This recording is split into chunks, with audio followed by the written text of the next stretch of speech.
আরে গগনা, আজ কাম বন্ধ কর। বড়বাবু তোকে ডেকে পাঠিয়েছে। শুনলাম তোর নাকি ডানা গজিয়েছে। পাওনা কন্ডা মিটিয়ে দিয়েছিস সব? কেন রতন বাবু? আমি তো প্রতি মাসেই সুদের টাকা দিয়ে আসছি। এই বড় বাবু আবার কেন ডাকছেন? হ্যাঁ, ও সব মালিককে গিয়ে বলিস। আয় আয় আমার সাথে আয়।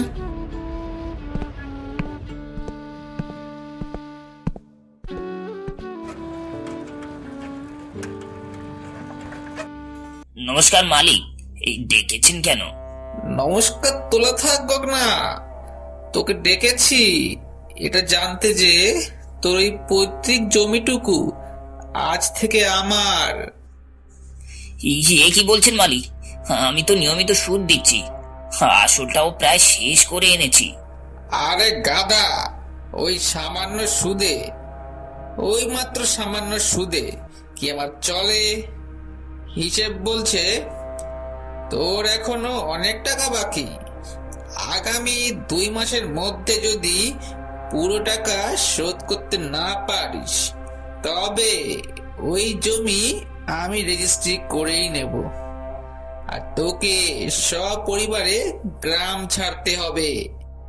মালিক, আমি একজন সামান্য রিক্সা চালক। এই এত টাকা এত তাড়াতাড়ি কোথায় পাবো? এই একটু দয়া করুন। দয়া আমি করি না রে, তবে একটা রাস্তা আছে। তোর ওই ছেলেটাকে কাল আমার এখানে ক্ষেত মজুরি করতে পাঠিয়ে দে। বাপের ধারের বদলে ছেলে খাটবে, দেখবি 2 মাসে এই টাকা কেমন উসুল হয়ে যাবে। না মালিক, আমার ছেলে অর্ক পড়াশোনা করছে, ও বড় অফিসার হতে চায়। ওকে আমি আপনার বাড়ির মজুর বানাতে পারবো না। আমি নিজে দিনরাত রিক্সা চালাবো, তাও ছেলেকে পাঠাবো না। কি? অফিসার হবে? রিক্সাওয়ালার ছেলে হবে অফিসার? আকাশ কুসুম স্বপ্ন দেখা বন্ধ কর গগনা। কাল থেকে তোর ছেলেকে আমি যদি না দেখি যে ও কাজে এসেছে, তাহলে কিন্তু খবর আছে গগনা। যা যা, এখন এখান থেকে যা।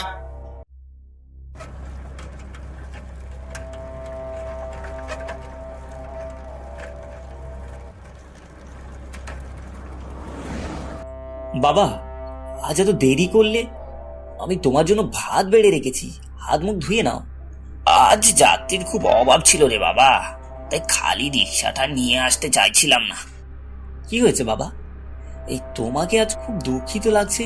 জমিদার বাবু কিছু বলেছেন? হ্যাঁ বাবা, জমি নিয়ে খুব ঝামেলা করছে। বলেছে 2 মাসের মধ্যে সব টাকা দিতে হবে, না হলে জমি নিয়ে নেবে, আর তোকে মজুর খাটতে বলছে। বাবা, এই তুমি একদম চিন্তা করো না। আমি তোমার সাথে কাল থেকে মাঠে যাব। তোমার কষ্ট আমি সহ করতে পারছি না। না অর্ক, আমার স্বপ্ন তোকে নিয়ে অন্যরকম। তুই অফিসার হবি, এই গ্রামের মানুষের দুঃখ দূর করবি। আমি না খেয়ে থাকবো, রিক্সা চালিয়ে মরবো, কিন্তু তোকে মজুর হতে দেব না বাবা।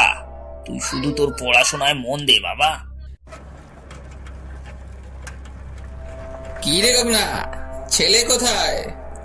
আজ তো কাজে এলো না। মালিক আগে বলেছে ওর কোনো কাজে আসবে না, ও পড়াশোনা করছে। আপনার পাওনা আমি ঠিক মিটিয়ে দেব। দেখ গগনা, আমার মুখের উপর কথা বলা তোকে খুব ভার পড়বে। এই গ্রামে আমার হুকুম ছাড়া একটা পাতাও নড়ে না। তুই আমার অবাধ্য হচ্ছিস। আমি আপনার অবাধ্য হতে চাই না মালিক, কিন্তু সন্তানের ভবিষ্যৎ নষ্ট করতে পারবো না। আমি আসছি মালিক, যাত্রী তুলতে হবে। দেখেছিস রতন, এই সামান্য 2 টাকার রিক্সাওয়ালার স্পর্ধা দেখেছিস? ওর অহংকার মাটিতে না মেলানো অবধি আমার শান্তি নেই। মালিক, ওই ছেলেটাই ওর আসল জোর।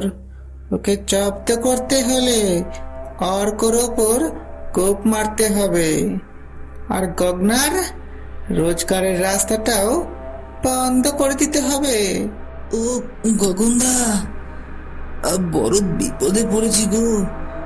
বউটার শরীরটা খুব খারাপ, ডাক্তারবাবু ওষুধ আনতে বলেছে, কিন্তু হাতে একটাও টাকা নেই। জমিদার বাবুর কাছে হাত পাততে গিয়েছিলাম, আমাকে ধমক দিয়ে তাড়িয়ে দিল। চিন্তা করিস না কালু, অর্কের বই কেনার জন্য কিছু টাকা জমিয়ে রেখেছিলাম। এই নে, তুই আগে তোর বইয়ের চিকিৎসা কর। হ্যাঁ কালু কাকা, তুমি টাকাটা নিয়ে যাও, আমি আমার বন্ধুর বই দেখে পড়ে নেব। এখন কাকিমার প্রাণ বাঁচাও। তোরা মানুষ নস রে, তোরা দেবতা, ভগবান তোদের মঙ্গল করবে রে।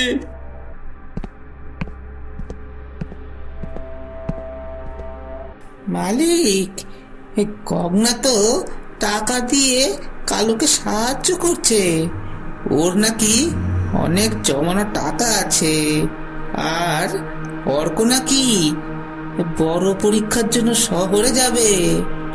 কি? অর্ক শহরে যাবে?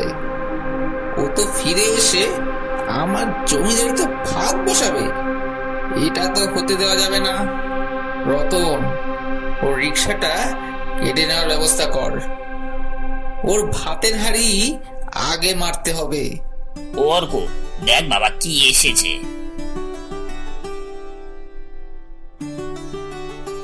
বাবা, আমি পরীক্ষা পাস করেছি। আমাকে ইন্টারভিউ আর মেন পরীক্ষার জন্য শহরে যেতে হবে, কালকেই রওনা হতে হবে। ওরে বাবা, এত আনন্দের খবর! আমি সব ব্যবস্থা করে দিচ্ছি, তুই একদম চিন্তা করিস না। আমার ইচ্ছা আছে, আমি দিন রাত খেটে তোর খরচ চালিয়ে দেব। সাবধানে যাবি বাবা, শহরে গিয়ে ভালো করে থাকবি, টাকা ফুরিয়ে গেলে আমাকে জানাবি। বাবা, তুমি নিজের শরীরের খেয়াল রেখো, আমি পরীক্ষায় পাস করে এসেই তোমার সব দুঃখ দূর করে দেব। আশীর্বাদ করো। তুই নিশ্চয়ই পারবি বাবা, তুই আমার গর্ব।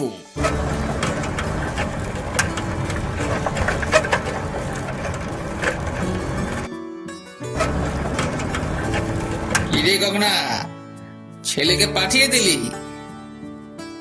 খুব তো লাট সাহেব হয়েছিস, এবার আমার দেয়াটা শোধ কর। মালিক, আমি তো আপনাকে আমার জমিও দিয়ে দিয়েছি, আর কি বাকি আছে?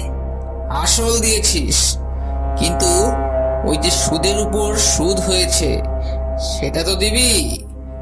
তোর ওই জমির দামের চেয়েও সুদের অঙ্ক ঢের বড়, আর এখন যদি টাকা দিতে না পারিস তো রিক্সাটা আমি নিয়ে নেব। মালিক, রিক্সাটা কেড়ে নেবেন না, এটা ছাড়া আমার রোজগারের আর কোনো পথ নেই। আমি অর্ককে শহরে টাকা পাঠাবো কি করে? ওসব আমি জানি না। রতন, নিয়ে চল তো, নিয়ে চলো রিক্সাটা নিয়ে চল। কাল থেকে গগন আমার খেতে দিন মজুর খাটবে, না খাটলে ওর ভিটে মাটিও কেড়ে নেব আমি। কিরে গগনা, হাত চলে না কেন? ভাবছিস তোর ছেলে শহরে গিয়ে ভালো কাজ করছে, ভাবছিস তোর ছেলে ফিরলে তোকে বাঁচাবে? খবর নিয়েছি তোর ছেলে নাকি খবরে রিক্সা চালাচ্ছে। বাপ যেমন বেটাও তেমন। মালিক, আমার ছেলে কি করছে না করছে সেটা ঈশ্বর জানেন। আপনি আপনার ঋণ শোধ করছি, কাজ করতে দিন। ও অর্ক বাবা, তুই ঠিক আছিস তো? আমি তোকে একটাও টাকা পাঠাতে পারলাম না রে, কিন্তু আমি ভেঙে পড়বো না, তুই জয়ী হয়ে ফিরে আসবি। এ কি, গ্রামে পুলিশের গাড়ি কেন? রতন, গিয়ে দেখ তো কি ব্যাপার।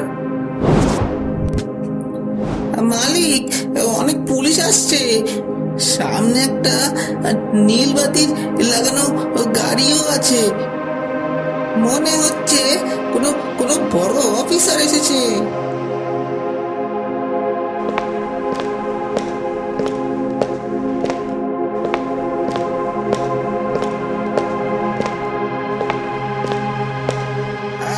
আসুন স্যার, আমাদের গরিবের গ্রামে হঠাৎ আপনাদের কি প্রয়োজন? আমাকে চিনতে পারছেন বিজয় বাবু? আমি গগন মণ্ডলের ছেলে অর্ক, এই গ্রামের নতুন আইপিএস অফিসার। অর্ক, বাবা তুমি, মানে তুমি তুমি তো অফিসার হয়ে গিয়েছো। কি সৌভাগ্য আমাদের।